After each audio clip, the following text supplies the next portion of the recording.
Et l'autre chose, je ne vais pas le développer parce que je l'ai déjà fait souvent, c'est la transition sociale du modèle de production. Vous pouvez décider que les êtres humains sont du citron que vous pressez. Ce n'est pas la vision que j'en ai. Nous devons faire en sorte que le travail redevienne un acte de construction de soi, ce qui n'est pas possible quand on a un poste de travail dégueulasse, quand on est pressé comme un citron, quand on est payé avec un lance-pierre et quand on est méprisé au travail. Ça, c'est pas possible. Il faut donc réduire le temps de travail. J'ai pris un engagement dans notre programme, c'est le retour aux 35 heures. Il y en a qui me disent j'ai 32 heures. Très bien, vous discuterez de ça. Moi, je m'engage sur 35, d'accord? Voilà, 35. Donc le reste, c'est des heures sup. Et les heures sup, on va réaugmenter leur niveau. Parce qu'avant, c'était 25%, et la loi El Khomri, que nous allons supprimer, l'a ramené à 10%. Mais réduire le temps de travail dans la vie, ça, je vous l'ai déjà expliqué une fois. Alors, ils sont là, ils font des sauts périlleux arrière. Comme je dis, on revient à la retraite à 60 ans avec 40 annuités.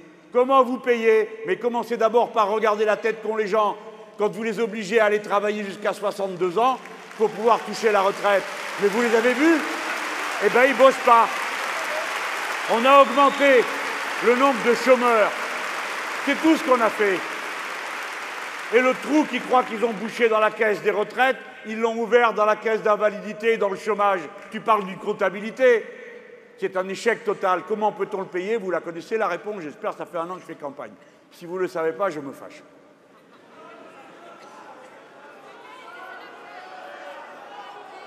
Si vous payez les femmes comme les hommes, alors le surcroît de cotisation vous paye la retraite.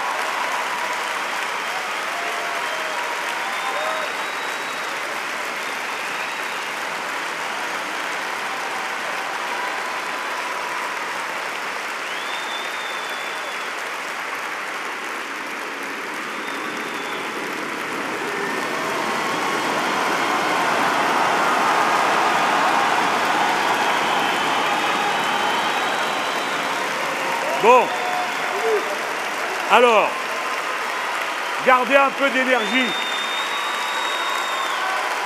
On en était... Ça va s'arrêter, vous inquiétez pas. Je veux, avant de conclure, je résume, changer la matrice productive du pays. Premièrement, un régime de responsabilité écologique de la production et du mode de production et d'échange et de consommation. Deuxièmement, un mode de responsabilité sociale qui part de l'être humain, de son caractère précieux et irremplaçable et du fait qu'on le paye correctement, on le traite correctement, on le soigne correctement. C'est pourquoi je veux qu'on entende